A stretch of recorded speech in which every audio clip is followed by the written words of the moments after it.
What's up, everybody? Welcome to State of the Nation, the Athletics Raiders podcast. I'm Jimmy Durkin here with Vic Taper up in Napa, and we're hanging out with QB1, Derek Carr. What's going on, Derek? Jimmy, Vic, good to see you guys as always. Appreciate you having me. Well, there's been a lot made of the John Gruden joke. We're taking it back to 98, and today we really did. We took it back to the 98 draft, Peyton Manning, Charles Woodson both hanging out here. Obviously, you know Charles a lot. But getting to hang out with Peyton, I know he was involved, came to the quarterback meeting this morning. To have him come out and just share a little knowledge with you, obviously one of the best quarterbacks of all time. What was that experience like for you? Really cool, because just even as a quarterback, man, he's one of my favorites ever. I loved the way he played. I tried to steal signs from him, signals. I'm trying to figure out his game. Omaha. I was trying to steal everything. So for him to come out today, really, he 20 years of football plus years of football knowledge. And I just get to benefit from listening to him talk. Honestly, he was in the meeting today, and he would just talk. Like, we weren't really asking questions, but he would just talk about things. And I have a whole page just full of notes of just listening to the guy talk about football or quarterback play. So it was really beneficial for me today, and I'm glad that he came out. Must have like volumes and volumes of notes, I'm sure. Like, do you have over the years just like big binders of stuff you go over? Yeah, so I have a book for every off season, of my notes. Then I have a book, which has everything in it. During the OTA periods, I don't need separate notebooks for anything, just one. And then I have a book for every training camp.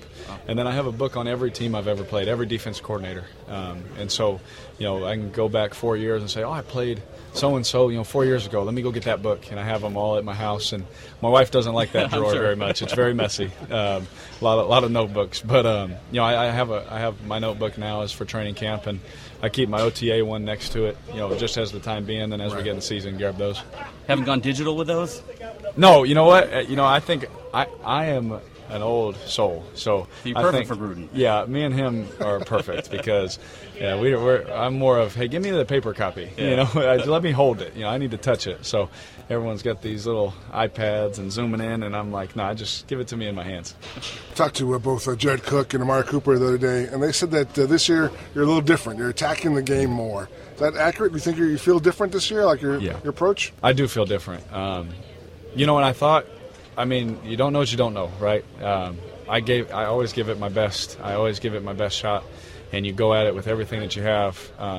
Having the head coach being a quarterback guy, we make practice around the quarterback. We make meetings around the quarterback. We make, but at the same time, he's going to do all those things. He's going to demand the heck out of you in front of the whole team. Derek, get up there. How does this sound? Call this play. What's your read? What if they play this? Give me this check. And he demands a lot. And so, while at the same time he loves you and he'll build everything around you, he's going to demand a lot from you. So, you see in the past how guys, it was hard for them to play in his offense. But if you love ball the way he does, him and I have got along great because I love working hard. I told him, Coach, I don't know everything. I said, I just want to fill me with knowledge, and I'll give you everything I have. And I think that's why we've got along so well. You talk about having an offensive coach. This is only your fifth year, but your fourth coach. But to have an offensive guy, and you're locked up obviously with a long-term deal. We know he's got a 10-year deal, so presumably, things can happen. But presumably, you guys are going to be married together for a long time. What does that do to you to know that you're going to be in this offense for a long time? You know what? It is so nice, man, because we've grown so much in just 6 months we've been together. 6-7 months. And we've grown so much, and I see where we're at as an offense now. And then I think of Tom Brady, who's been in the same system for 20 years almost, and I just think, like, man, now I'm in a position where there's no doubt that that's what we're going to do. I'm going to be speaking the same language with the same guy year in and year out. And that right there for for me and for my career, just having that stability, it's huge. I think we all know that. I think it's been hard.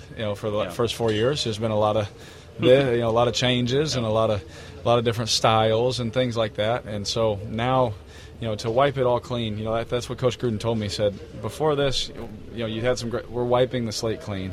It's you and me from here on out. Let's build this thing. Let's get a thing on the track. Let's start moving forward, and let's see what we can do with it. You mentioned last year kind of went off the rails. Obviously, this time last year, high hopes. Everyone's thinking Super Bowl and the thing.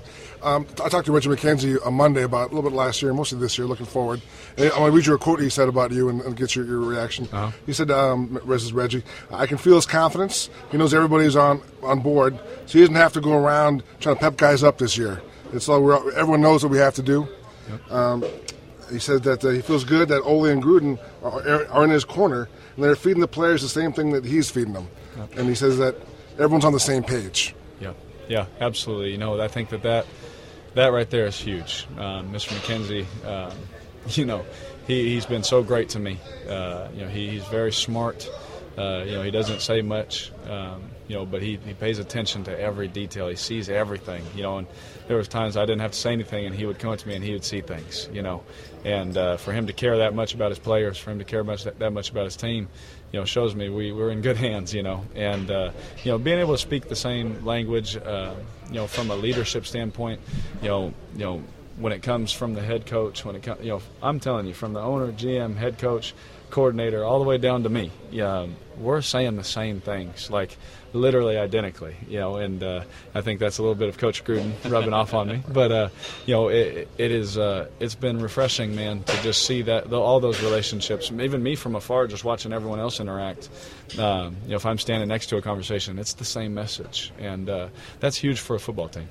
It's year 2 now with Marshawn Lynch, and now that you've had a whole season, and now a whole off season just to be around him, kind of how has your relationship with him grown? We all know he's a different character, but what's it been like now having a whole year around him and just kind of to kind of learn him as a guy and see how he works? Oh, Marshawn, he's a great friend, very loyal. He's the kind of guy, if you're doing anything, he wants to help. How can I help? And he won't say anything publicly. He does a lot that people don't even know about. And I think that's the way he likes it. But he's the kind of guy, he'll reach out to you during the off season, making sure you're good. How's the family? All those kind of things. And he's someone I'll randomly just FaceTime him, and just make sure he's doing all right. Make sure he's doing good.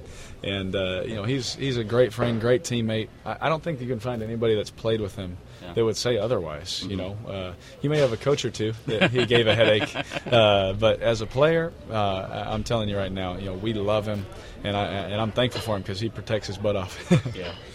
I know growing up, Brett Favre was your guy growing up, and now you got Jordy here kind of telling you what was going through Aaron Rodgers' mind. What were your impressions of Aaron before? Like, what would you like about his game before? What have you learned now? What kind of nuances you picked up from Jordy about him? Yeah, the one of the big things was the 50-50 balls. In college, I'm just going through my reads, and I see Aaron throwing these back shoulders and all these things, and I start to see, well, the DB playing it this way, I can do this, or hey, I can do that. I would always watch Aaron and say, no, I can make that throw. And I'd go down into Bulldog Stadium and I'd make those throws. And so I would just kind of do it from afar. And then also the quick release. That's always been huge to me. My dad even, would always just be on me, hey, get the ball out quick. Make sure you release, from a young age when he would first teach me. And, growing up watching Aaron do that, now I'm talking to Jordy about things that they would talk about, things that they would see together. And now I'm kind of learning the more mental side, the way Aaron thought. The way Aaron saw things in that realm, and so just really, man, I tell you, I feel like the luckiest man, most blessed person in the world, because I'm gaining from all of this knowledge. Peyton's coming in, Coach Gruden's knowledge, Ole. We always joke with Ole like he's coached every quarterback ever. I got Coach Callahan coming in. He's worked with Stafford. He's worked with Peyton. He's been with Adam Gase and these guys. You just think of all the deals, and then. You think of Jordy, and Martavis, who they've played with, and things that Antonio Brown did. Again, I could go on and on, but I feel like the most blessed person in the world, just being able to learn from all these guys. You mentioned Ole; he's been on so many teams, but that's because he's so good. That's why I tell him everybody wants him so much. Right. It's so funny because you would think like. Usually when a coach is with a lot of teams, like, I don't know, everybody's always trying to get him. They're trying after 1 year. No, we want him. We were trying. The guy is. And Reggie Nelson is amazing as he walks by.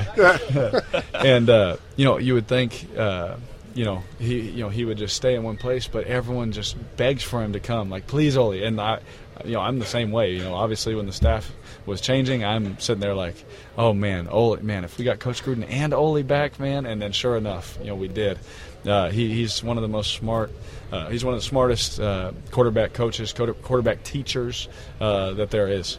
One of the important battles, obviously, here in training camp is to see what happens at left tackle. Obviously, you want to get Donald out there eventually, but you've got a young guy in Colton Miller, that has a bright future ahead of him, first-round pick. How do you balance kind of building both those guys up as Donald's trying to get himself physically ready, and you got a young guy that's trying to establish himself? Oh, yeah, Donald, I mean, that's my dog. Yeah. That's my guy. He's been protecting my blind side for 4 years now, and so you guys know I love him. Yeah. Especially my wife. She loves Donald. Donald, we love you, man. But as he's rehabbing and getting ready and those things, we've been able to watch Colton, and you sit there and you're like, why was everyone mad that we picked him? Why did they get upset? I mean, this guy is 6'8". He can bend at his hips. He can drop down and anchor down and take on a bull rush. At that being that tall, you would think, oh no, the bull rush may get him. He can anchor down. And he's strong enough and athletic enough to recover if a guy gets him on one move. He can recover for the second move. And you sit there and you're like, man, having two tackles, I feel a lot more comfortable than probably my brother did. That's for sure. It's a little tricky though, because I'm Donald. I know he was mad when they drafted him that night. I'm sure you have to reach out to him, kind of, hey man, we still want you. Like I'm sure you got to gel with both guys kind of a little bit. Yeah, absolutely, and I think he understands the situation. I mean, he's not starting his career. He's not 23, So I think he understands that, but it wasn't like we're drafting this guy to get rid of you. No, Donald. We want you, man. We need you. So I think once he understood that, it was cool. Same kind of deal. I mean, someday, when I'm here and I'm too old to take 2 days in a row at practice, we're going to have to get some young guy, to be in here and take some more reps. So, and it'll be the same thing. That's just how this business is.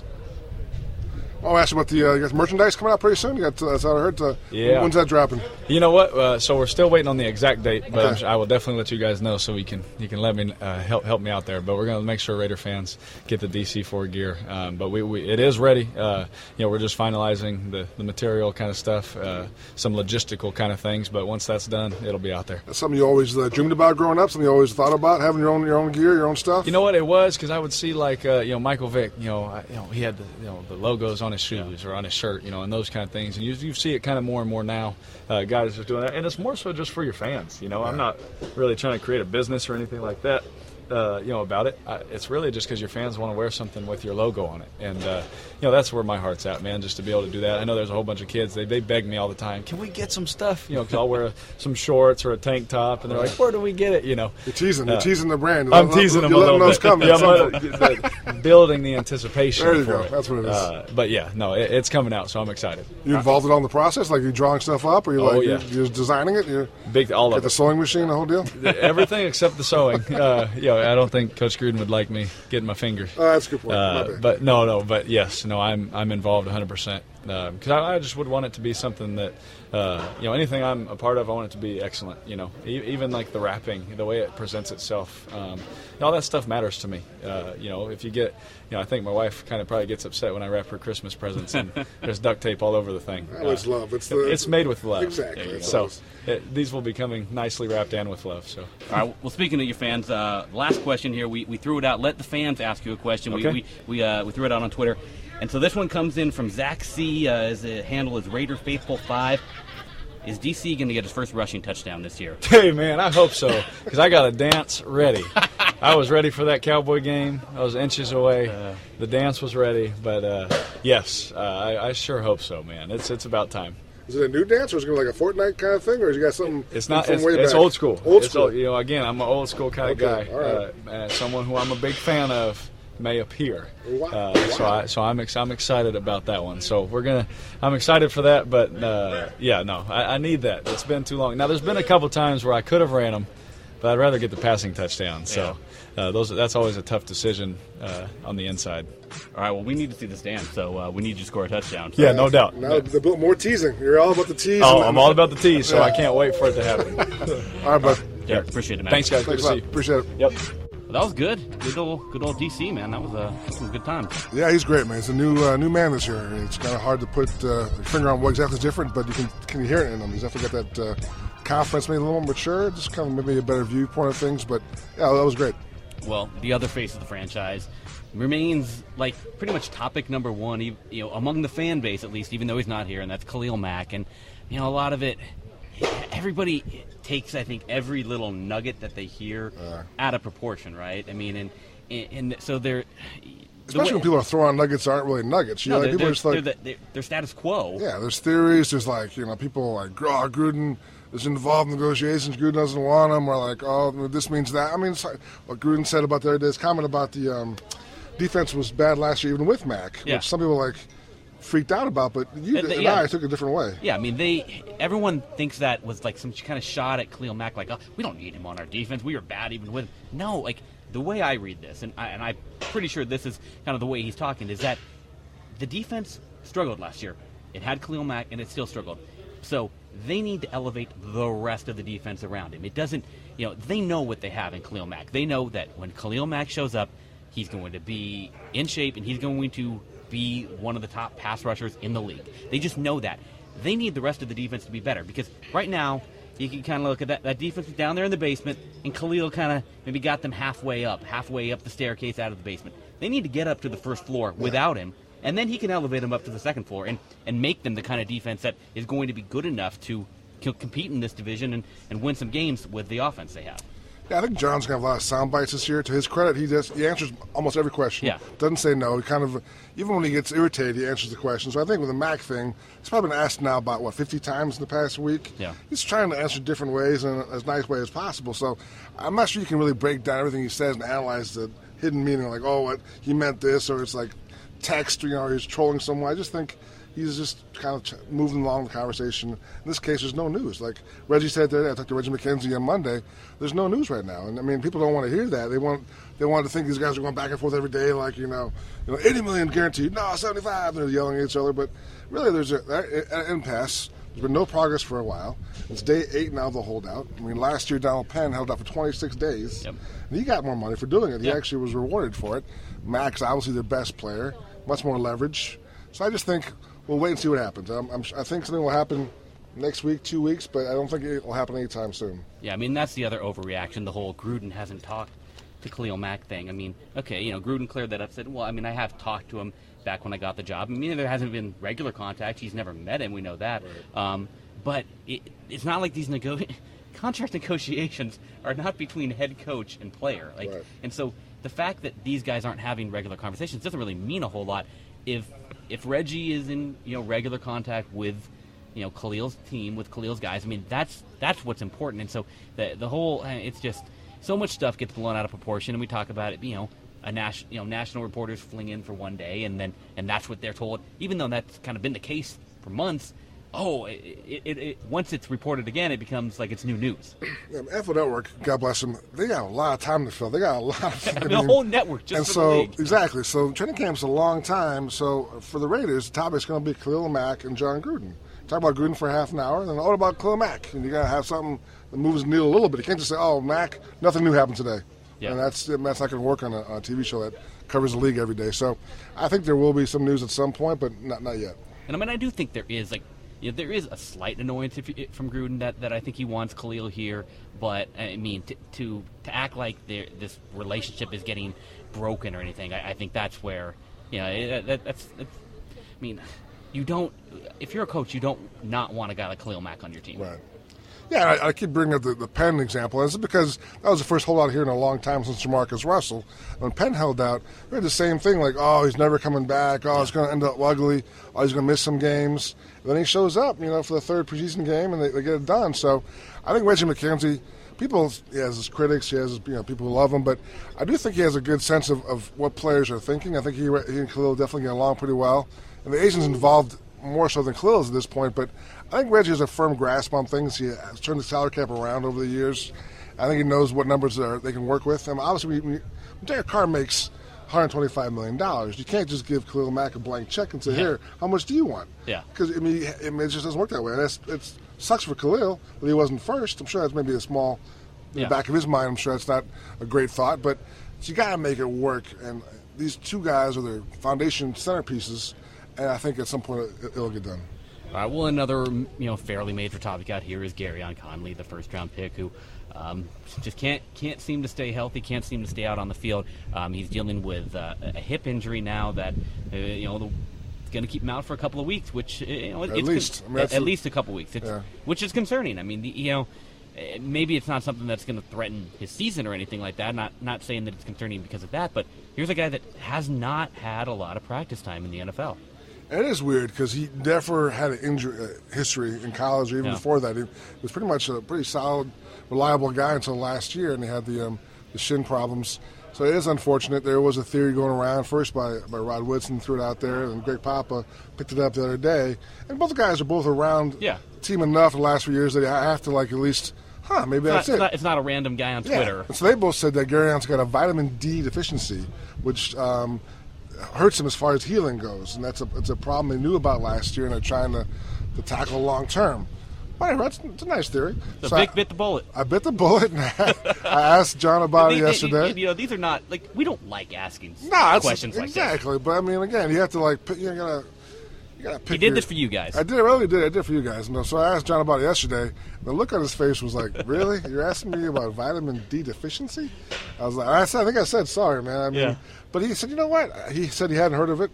Sure, I mean, that's what he said. And he said, hey, we'll have to give him some supplements. We'll try and address that problem, kind of tongue-in-cheek. But I think you just hope that when he gets back, for the Raiders' sake, they hope when he gets back that he can get over this hurdle and be the player that they think he is. Yeah, because, I mean, I think everybody that watches him play, you haven't seen him enough, but you watch him play, and he looks like he can be that number one corner. Now, the good thing here is it looks like they've got some more depth at cornerback. If you guys haven't seen it, Ted Nguyen, really good breakdown today. Great job, Ted.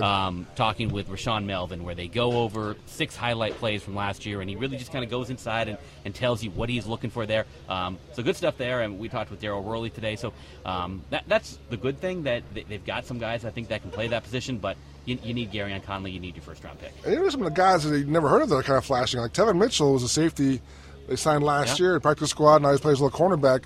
Every day he shows up. I think with Gruden, you hear from the former players, if you make plays, doesn't matter what you are, first-round pick, big money deal, no-name guy, if you make plays, you can make the team. And so, that's a guy who's, at least for now, he's showing up. Yeah, I mean, that's definitely the culture they've created with this camp, with all these guys they've signed. I mean, they've signed a lot of guys that have played football in this league and are capable of doing stuff. So, I mean, it's going to be interesting to see how this all shakes up.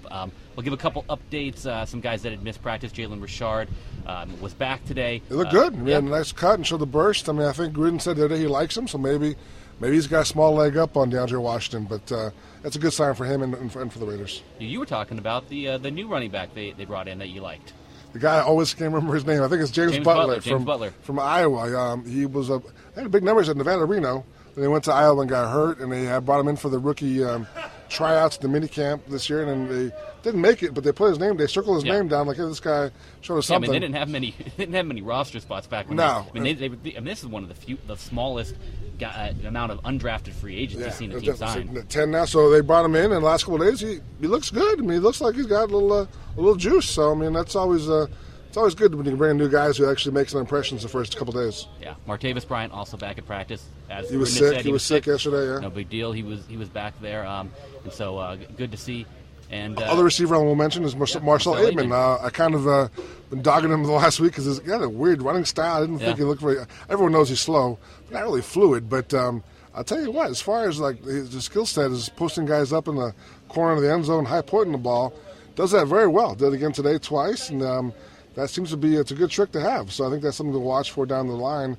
If you can kind of add to that skill set, you might have a shot. Yeah, I mean his size screams red zone target. I mean, and that's what you want to see a guy. Can you carry a guy who only does that though? I'm not sure. No, maybe. But I mean, if you're, if you can catch 10 touchdowns for me, wow, 10. How about that for a bar? 5. All right, 5. Yeah, it's 5. Like that Andre Holmes role. I mean, he was that. Well, Andre Holmes was great, special teams guy. So I'm not sure Marcel can do that. But just again, all about these early days in camp are all about making an impression. Like catch the coach's attention, get on their like practice review, sessions, and get mentioned. That's where it all starts for these guys. Yep. All right. Well, you ready to take some questions? Let's do it. All right. Head over, as always, you guys can head over to Twitter and use the hashtag SOTNMail to send us questions, and we'll try to get to as many as we can. And we'll start off from Joseph Castillo. Who appears to be the most improved player so far in camp? Most improved player in camp. A week in. God, I'd have to pass that one down the road a little bit. Let me think about that one. Give me the next one. I'm gonna mull that one over. All right, Pork Chop. great handle. Pork Chop wants to know, is this finally the year that Carl Joseph makes a leap? I don't know. I think that's a tough one to answer so far. I think it's funny because we talked about it in the offseason. Carl Joseph is obviously he's a little small, hasn't been the impact guy everybody wanted him to be. And now he comes in, you got Reggie Nelson, who's Paul Gunther's guy, knows the system, definitely a big part of things. They brought in Marcus Gilchrist, who can play, the slot corner and safety. Gunther was really high in his praise every day of him. And then Gruden's guy, Eric Harris, special teams guy last year, keeps making plays. And Gruden, first off, a month ago, said, hey, I like this guy a lot. And you thought, okay, maybe he's talking about being in the rotation. And yesterday, John's like, you know what? This guy could start for us. This guy makes plays. He's all over the place. He's smart. So then, who's the guy not being mentioned? We talk about Gilchrist. We talk about Harris. Reggie Nelson came yesterday to the podium, talked to reporters. That was the Raiders picked him out to kind of share his knowledge. Who's the guy we're not talking about? That's Carl Joseph. And even beyond that, Obi Melifonwu, isn't he a safety? Yeah. So, I mean, Carl's fine as far as making the team, and his role will be yet to be seen, but I don't think you can really pencil him in as a starter right now. Yeah. I mean, one thing I will say is, whatever happens with him, it won't be because he doesn't work hard. He's 20 yards away from us right now. The last guy, he's pretty much always the last guy, in the weight room. I mean, so he's a guy that works hard, and it won't ever be because of that. But we've always wondered that physical stature is that enough? But the guy works, and that's one thing you can't say about him. Like Gruden said a few months ago, you can't change his genetics. I mean, Carl Joseph is he's not the ideal size for a safety, so I think that's going to hurt him, and that's something he has to overcome. All right, another question from Mike Gorelli. Who is the Raiders starting right tackle week 1? I think it's Breno Giacomini, just because of he's Tom Cable's guy, a veteran guy.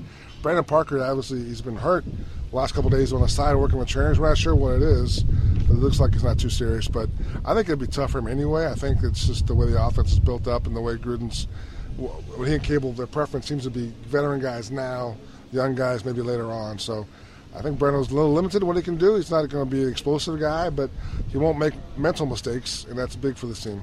All right, sticking with the offensive line, Danny Hernandez says, with Penn on PUP and Jackson injured today, he did, I guess, leave practice early today. How confident are you with the backup offensive line? Any cause for concern? I'll first start off by saying, I don't the Jackson, I know I saw him out here, leaving the facility. No, I didn't see anything even wrapped on him.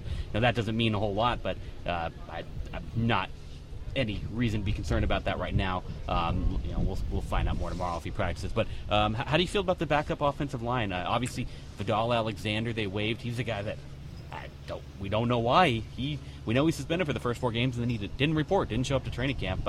And so that's an easy way to punch your ticket out of here. Yeah, I'm going to go back to the first question, the most improved player at camp. Okay. It works well this way. I just thought of it. Jalen Ware, the tackle, kind of a forgotten man, he's looked really good in drills. He definitely has been very stout. I think he can play both tackle spots. I think that's a guy that Cable probably didn't plan on liking coming in.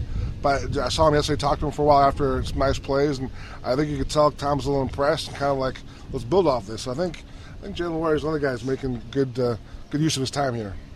All right, we'll get a couple more questions here on this one from Brandon. Could you see the Raiders going to a third down pass rush of Mack, Irvin, Key, where they move one to DT like the Giants did years ago with Tuck, JPP, and Umanura? Yeah, Gunther has mentioned that. I think that was our story in the offseason. Yeah. He will definitely use Mack inside at times. And I think Irvin's done a really nice job of fitting in well, and really he's ecstatic about playing defensive end, just getting more sacks. So I think Bruce on the outside, and Mario Edwards could be in that mix. He definitely has that combination of size and speed you want in those kind of situations. But I definitely can't see Khalil inside on third downs. Cool. All right, final question comes in from Eric. How's Jordy's speed and cutting ability looked? Looks good. I mean, I don't have a stopwatch, but he looks fine. It doesn't look like he's slow. I mean, Crabtree wasn't a burner, so to me, those guys are really interchangeable. I mean, I know it's probably unfair to one or the other. I'm not sure which, but I think it's Crabtree was pretty productive here in his role. I think Jordy's got a similar role, and we heard Derek talk about him. He loves him, just kind of picking his brain and what Aaron did and kind of maximizing their success. But Jordy looks fine. It doesn't look slow to me. I mean, we'll have a better sense of it when the real games start, but he's making catches. He's making plays. Yesterday, a deep ball yesterday. I don't see any concern about his speed. All right, I think that'll wrap up this week's show. We're going to come back Tuesday. We'll do it after the Raiders have their first joint practice with the Detroit Lions, we'll have another show for you. And maybe we'll try. We're gonna do another a road one. Like try to get fans to come out and have a beer. We might try that. Look in that. We'll do some investigating, some surveying of the atmosphere. I'm thinking we'll have Detroit out here. Get the Athletic Detroit involved. Maybe do a little combo podcast and we'll look into that. So should be fun. Should be good. I'm looking forward to those joint practices. That'll spice things up a little bit here. I know you've been a little bit bored with the practices so far. People get mad on Twitter like, man, look, you saw. Like, I mean, all I'm saying is, training camp is not the most exciting thing in the world anyway. No. And all the fans come out here, they're all like, this is gonna be great. And they get here, and it's 2 hours of special teams stunts and Johnny Townsend punting the ball. And even this year, I think there's been less team drills, like less hitting. Like the last 2 days, they're taking their pads off the last half hour of practice. So it's a slow start. So I apologize that I'm not like really coming through on Twitter like, this is awesome. I'm going to try and do better. All right. Well, cool. Well, that'll wrap up this week's episode. As always, check us out on Apple Podcasts, Google Play, Stitcher, Spotify, and on The Athletic, where you can read all of Dick's work. And you can go to theathletic.com/State of the Nation. You can get a free 1-week trial and 30% off a 1-year plan. And we just had a birthday. We're fired up for year 2 of the Raiders. We're a year old. All right. Thanks a lot, guys.